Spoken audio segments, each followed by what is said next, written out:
Presented by हिरन Yadav official. आप सभी इस चैनल को सब्सक्राइब करें और बेल आइकन को दबाना ना भूलें।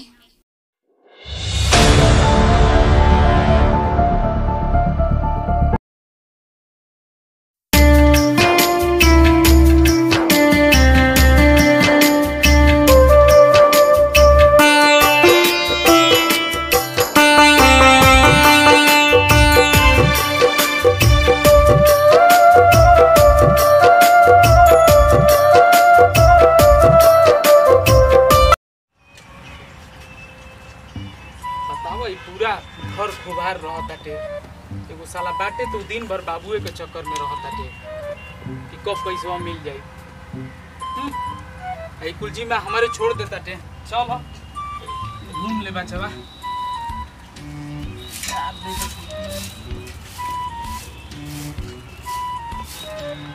यो बाड़ी एगो गाय भी है कि दिन भर हगते रहती है। हमारा के फेंकाई के पड़त दिन भर गोबरे है थू जब हाली बा। चलो मैंने तनी कम नहीं को हक सको खाए के बेरी में तो खा तो मजे को तनी कम होगा ना तना ले ई कुल हमरा के काम करे के हो। लेकिन जीवन ई 10 लाख के चक्कर बानो बाबू जीवन ना करमस। चलो एक लो करा बात तो 10 लाख रुपया जब बाबू को मिल जे मुझे हम तो राजे करे के बाटे।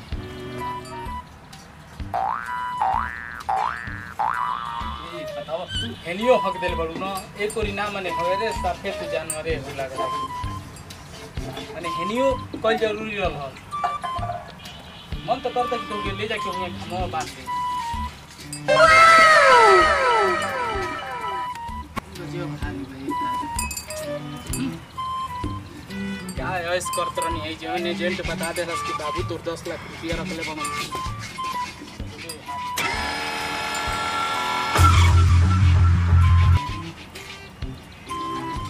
से खाना मिलता ना कुछ मिलता है। चलिए देखिए गोरी खाना बनौले भी है कि नहीं के बनौले।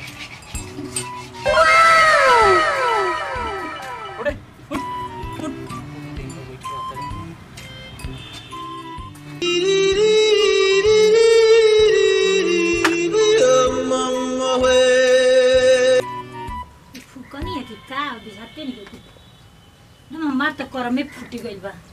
वैसा ना घर में बिया हो गई गैसो नहीं कि रोज रोज चूल्हा पे खाना बना के पड़ता हमारा।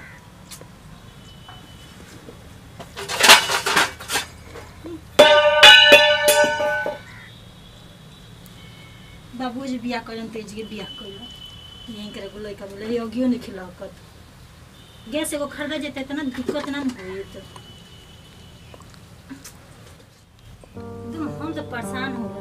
कर एकदम बिझाते नहीं कि दिन भर इन्हीं उन्हीं घूमत रहता माकत रहता हमारे कपारे चूल्हा झोंके खातिर छोड़ दिले बड़ो एकदम चिंते नहीं के करे हमरा की कैसे एकदम परेशान हो गई ना एगो गैस बा ना पंखा बा ना कूलर बा।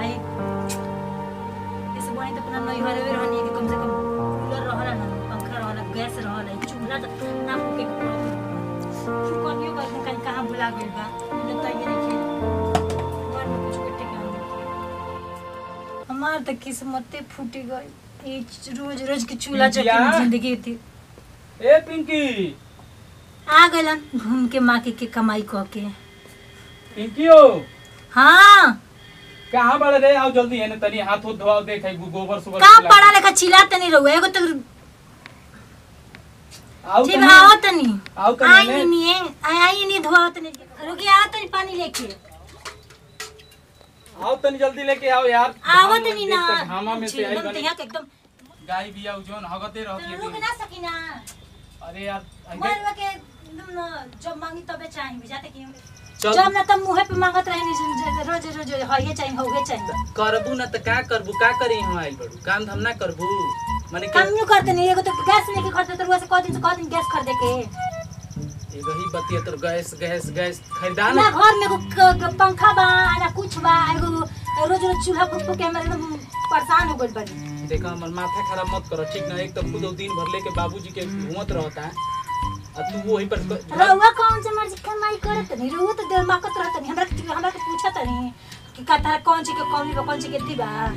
चल पहले हाथ धोआ तब ले चल बताइए। बैठ धुआई मार जे बड़का कमाई क के बा दुनिया भर कमा के देखू तब दिक मत बारा चुपचाप हाथ धोआओ ठीक ना।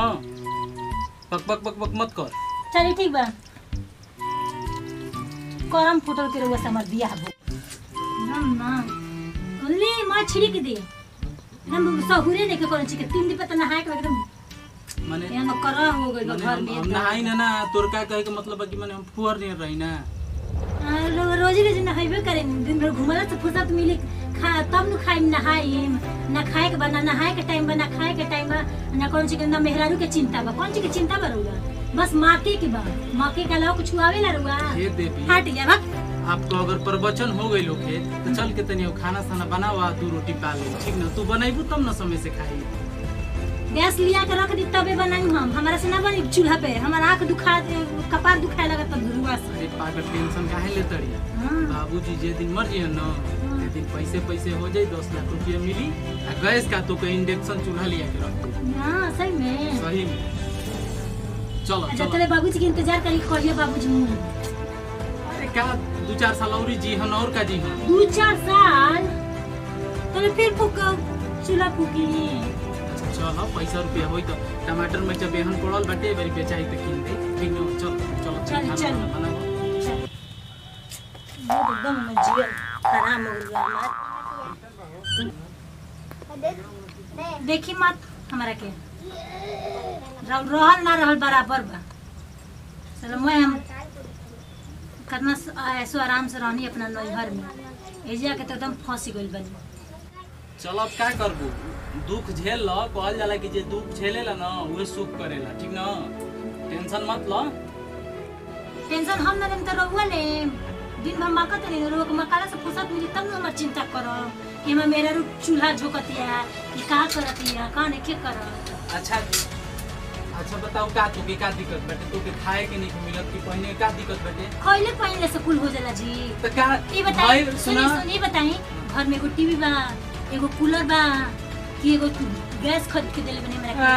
अच्छा अंबानी के बेटी भइल बड़ू कि तोके फॉर्च्यूनर आ टीवी खरीद के दे माने अंबानी की बेटी नहीं त हम घर में कौन चीज के कमी रहल ना कम से कम। अरे देखत कूलर बानू हम घर में देखत रही तार बाबू का करत रहो हम देखत बाबू हमार बाबू को मत जाए पहले बता देते नहीं तो मैं सब्जी बढ़िया से खाना खिया दे मेरी घर जानते नहीं खिए हमरा के बनेबे ना कर ना वो खाई बढ़िया बस बाबूजी के निहार ले बना बना खा लो टेंगा खिया देते तरह के। रे घिचली सुन का ले बड़स रे ई का ले बड़स का देखतन जी लो तो ले जा ऊपर हो जा सब दिन हम मंगा ले बने चटोर हो गेल दिन भर कुछ ना कुछ के चाटे के चाहिए कहते कि दाल नमकीनवा मार का करी लाज।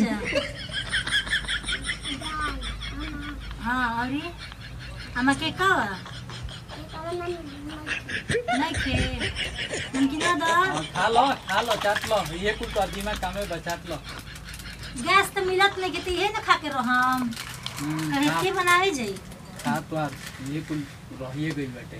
लाओ तू ना नमकीन लो खा जा तनी हमरो के दे रहुआ के तना दे गैस नहीं मिलिया नमकीन खाई हम खाई जाता लो जालो खेलो लो बने खेल कर फिर आयो लो तो खाना खाइयो लो बनाओ बा जा बड़ा सन के हाथ गोल बड़ा सन जम कहीं तम करे लसन कर पे तो रहत कुछ ना करे खाए के कोनो चीज के नसीबे ना आवे। खूब कहतड़ी माने जैसे लागत है कि दूसर कोई लिया के तो के देता के हमारे कमाई अपन उड़तड़ी छोट देवर बड़ा सन लिया के दे देता हम खा लेते नहीं के को खा के रहे चूल्हा पर के खाना हम जल्दी खइबे ना करी ना। हां खूब बहस करत तड़ू बहस ना करी का देते ने हमरा के। अच्छा खूब रोज रोज चूल्हा पकवाते ना जाना तड़ू चूल्हा पर के खाना में मीठ लागेला गैस पर का ना पेटवा में गैस बनावेला हो जी बीमारी तो फिर कहे लगबू कि अब दवाई दी बाबा पेट दुखाता टे कुछ ना होई। अरे केनो बाड़ा सो हां बाबूजी आओ तनी का करता स घर में रे का घूमिए बाबूजी।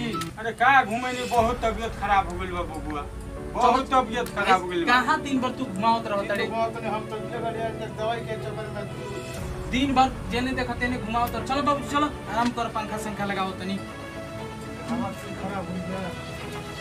तोके बुझाते नहीं कि तोके घूमे के ना चाहिए, तोके डॉक्टर कहले बाकी आराम करिए तो चलो बाबूजी। तोहार तो तनके बुझाते नहीं कि जब बैठ के तोके खाए पिए के चाहिए। बड़ा बाबूजी के चिंता बा।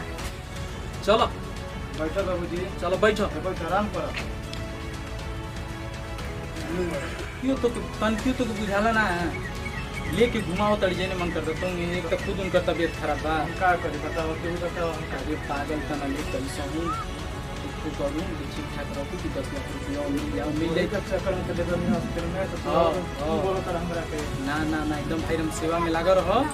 आ 10 लाख रुपया मिली तो घर दुआर कुल बनवा दिए ठीक ना। दूसरा को मिली तो कब मिली? सुन लो ना एजेंटवा के कि जाइए मर्जी हम तहिया मिली 10 लाख रुपया। मरियन तो मिली बाबूजी। हाँ बाबूजी के मुंह में थोड़ी बे तो क्या करबो उनके जिया के रखबो 25 बरिस तो बाबूजी के ले जीवा का मैच खेलावे खातिर अंतरराष्ट्रीय मैच। चलो तू इजे से कह जा जा तू बड़ा जा तू देखा बाबूजी के हम तनी जाते नहीं के बोल दी कि आके बाबूजी के गोड़ छोड़ धो दे। बाबूजी हाथ तन खूब है। चल जो बहस मत कर जो ताक।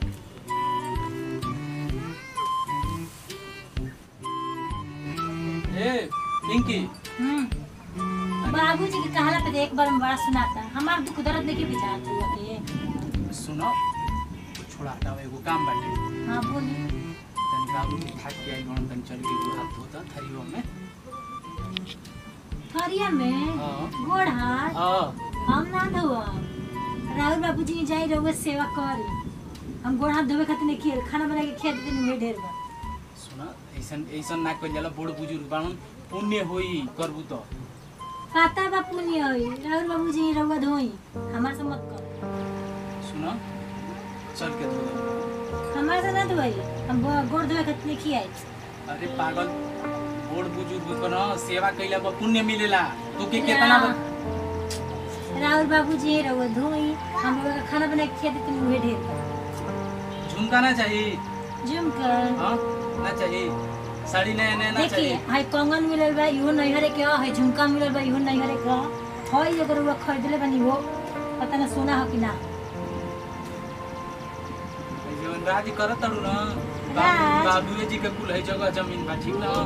कौन राज चूल्हा पे खाना बनाते नहीं देखी भात बनावता नहीं कौन राज करता अच्छा सुना भाई झगड़ा बाद में करियो चल। हम ना दो चलो चलो चलो ना ना ना रुआ जाए ना हम ये कुल हमारे से ना हो हम सेवा पानी ना करो बस 2 रोटी बना के खिया दे। चलो चलो ना ना ना ढेर नौटंकी मत करो। चलो चलो पानी कई दिन एक बार ना धोम तो ना धोम जाए जाए लोटा में पानी भर हुआ धो के आए जाए एक बार बिजात लिखे जाए हमरा से ना होई रोटी बना के खाना बना के खिया दी ढेर का। ठीक बा चल तू कुछ मांगी है तब तो के हम समझाई भाई ये कहे कि हम के हई किन दो किन दो तब तो के हम समझाई। बात देखो गस तक किनते जगह काली का के ना झूला नहीं खेल झूला ना जा जाते बनी हम तो सेवा सपाट कइले जाई तू अपन बुझ लिए सेवा करम तभी ना मिली वो मिली कि ना मिली जय मिली तय ना मिली अभी दूसरा इंतजार करी मुंह लगा आरू रोआ घर ले बिया। बाबूजी बैठ रे बैठ। हई तनी पानी पी लता पानी पिया दिमाग ठंडा करो। का करी एकदम तबीयत खराब हो गई। पी लो बाबूजी तू तो एकदम हीरो नियर लागत रहो। ना चुप रह बे, एगो तो एगो तबीयत हमर खराब हो गइल बे आ तोहनी के खाली नौटंकी लागल है। बेहतर बाबा एकदम बाबूजी हीरो नियर लागत बारवा और रंगवा ले बड़ो बाबूजी हीरो है ये हम। सैलूनो में लेके नहीं जाते तड़े एकदम रंग उनके एकदम हीरो बना देले बाबूजी। ए बाबूजी अरे अब बोल चलो ना दे, एकदम कर चेकवा पर साइन ना कर दो पैसा मिल जाओ 10 लाख।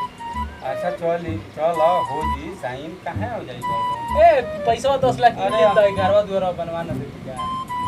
अरे बनी आखिर में टाइम पूछी तबे ना वो मिली।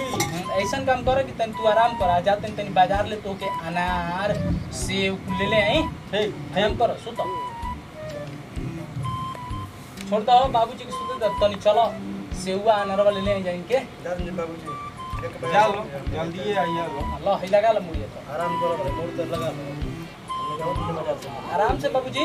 आ कोनो चीज दिक्कत हुई ना तो पतोहिया भी है घर में, ठीक एक खाली चिल्ला दियो, ठीक ना? चलो ठीक ठीक जा लो। ठीक, आराम से सुतिए, ठीक ना? कोनो चीज का दिक्कत हुई तो पिया चिल्लाइयो, लिया के देई ना पानी सानी, उठिया जी ना पने सुतो।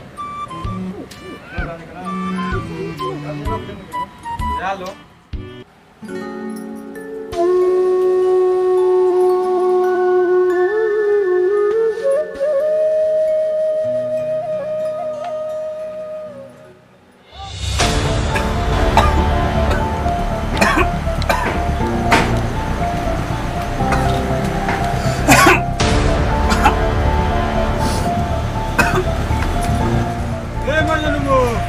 कहा था कि हमार अब क्यों ना बाकी जल्दी लेकर से बुला के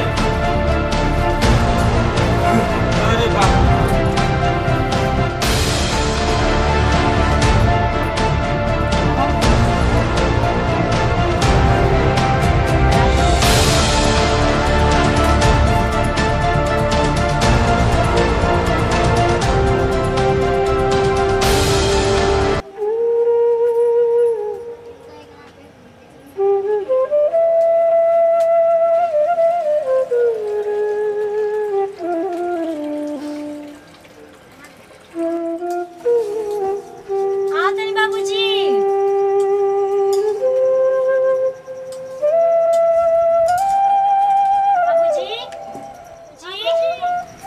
बाबूजी लगा तो मर गए नहीं। एक तरह से ठीक हो गए, 10 लाख रुपया तो मिल गया कल। गाँव जवार सुनी तो का कोई बाबूजी कहाँ छोड़ के चल गए बाबूजी, हमें कोई से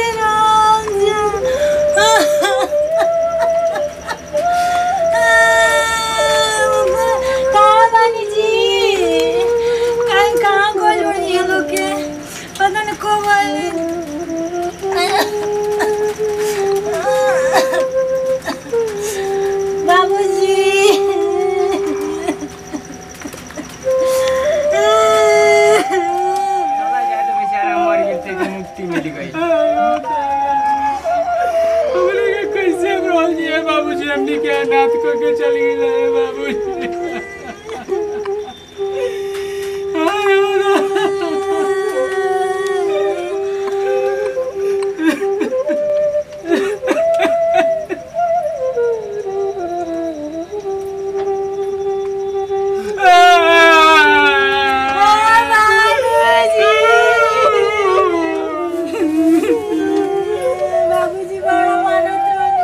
जाए तो बाकी तो गोलन लेकिन चल जब परवाह हो रहा है को दिया जाए। हां भैया चलो क्रिया कर्म कर जब तू जाओ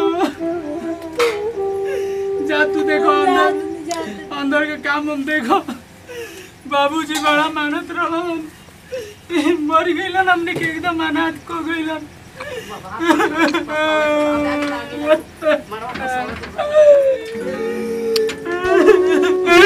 चलो ले चला जाओ, ब्लेड उठ होता है इनके चले क्लियर करम कर जाओ। चलो ना वो के बुला लिया जा।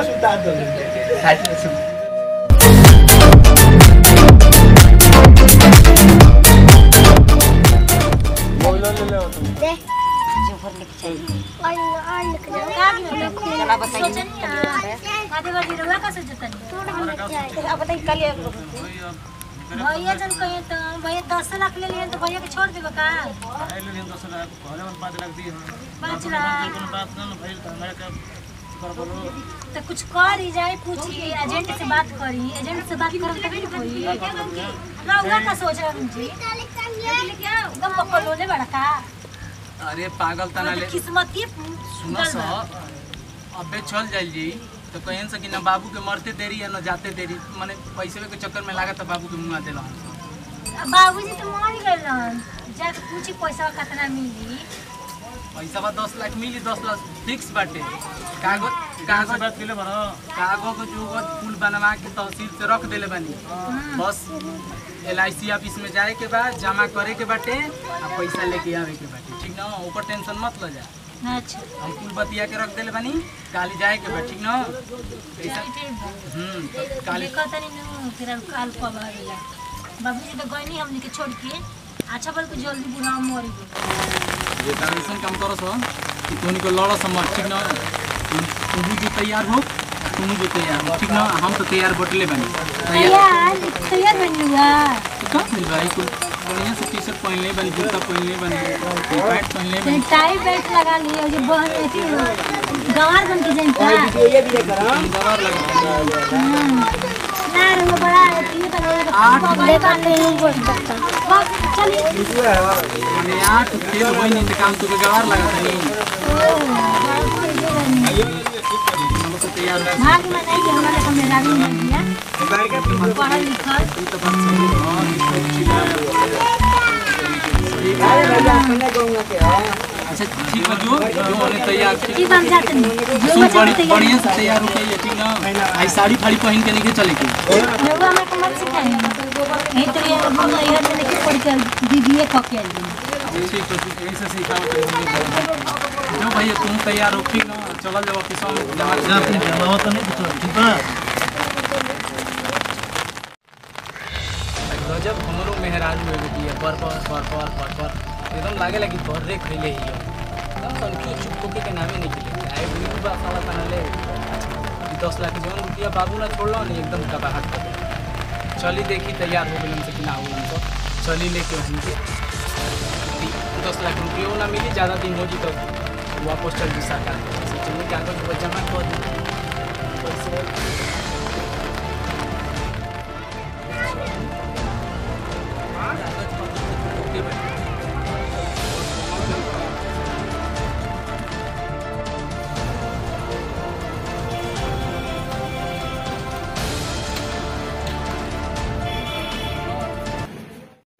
वहीं पे चेक भजेगा, चेक जौन बाटे हमनी को बाबूजी के नाम से उन्हें भजी, ठीक है?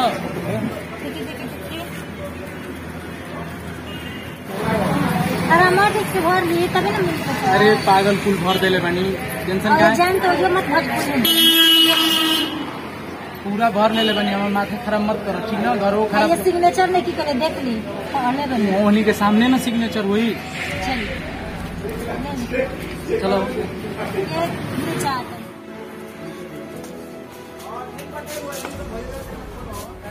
भैया ये हमारे बाबूजी के नाम से मरे से पहले 10 लाख रुपया अब तो उमर गिलन खत्म हो गिलन, भगवान के प्यारे हो गिलन, चेकवा भेजा तो हमनी को कि 10 लाख रुपया हमनी के मिल जाए।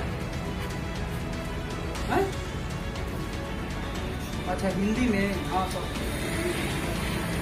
कह रहे हैं ना, ये 10 लाख का चेक है मेरे पिताजी के नाम से, ये बजा दीजिए, देख लीजिए। हाँ चेक देखिए अभी 2 दिन का देखा है इसका दिखा है ना। भैया चेक इन तब पूछ रहे थे हमनी के बात मानिए, चेक नहीं है, चेक बराबर है, चेक ऐसा नहीं है। फुसलाओ तो तू चेक देके कैसा होता है, चेक ऐसा होता है, देखिए गरीबे बात कर तू अब भैया 10 लाख का चेक आपका फर्जी चेक है। अरे इस पे लिखा हुआ है बेटा। बात नहीं हल्का नाम नंबर लिखल में मजू नहीं आते, ये आपका चेक नहीं है, आप जाकर कहीं भी चेक करवाइए, गलती चेक है, फर्जी चेक है, तू आपका ओरिजिनल चेक है। मैंने भूलवा के हमने को 10 लाख रुपया ले हटा दो, ऐसा कोई बात नहीं, देखिए ओरिजिनल चेक नहीं, देखिए तू कुछ बोला बाकी खड़े रहो। कहाँ बोली जाती है? ये आगे बढ़ाना है, चेक फर्जी है, कौन दिया है आपको? ये चेक फर्जी है, एजेंट दे लो, कौन एजेंट करो? मुलाकात कीजिए, आपको कोई गुर्बत बना दिया, ये आपको गुर्बत बना दिया कोई, ये चेक ओरिजिनल ये है, देखिए तो बजा दीजिए ना, हमारे अकाउंट में डाल दीजिए ना, चेक नहीं है तो भले कैसे हो, भैया डाल दीजिए हमारे अकाउंट में, हो पाएगा। एजेंट तो बोले रहा कौन चीज हो हमारे अकाउंट में डाल दो, एजेंट को लाइए, बुला कर लाइए, सब मुलाकात करें भैया, ये हमारा अकाउंट में डाल दीजिए, ये चेक नहीं भैया दे दो तो के पैसा नहीं डाल ना, हमारे अकाउंट में डाल दो, पुलिस को बुलाना पड़ेगा, पुलिस सब चेक है, हम ओरिजिनल चेक ये है, आप देखिए हम फर्जी काम करते नहीं, ये फर्जी है, आप पुलिस को बुलाना पड़ेगा, ये ऊपर चेक है, अरे भैया कहाँ है पुलिस को बुलाओ अपना जान दो। अरे भैया जा तंजा ना भैया जा तंजा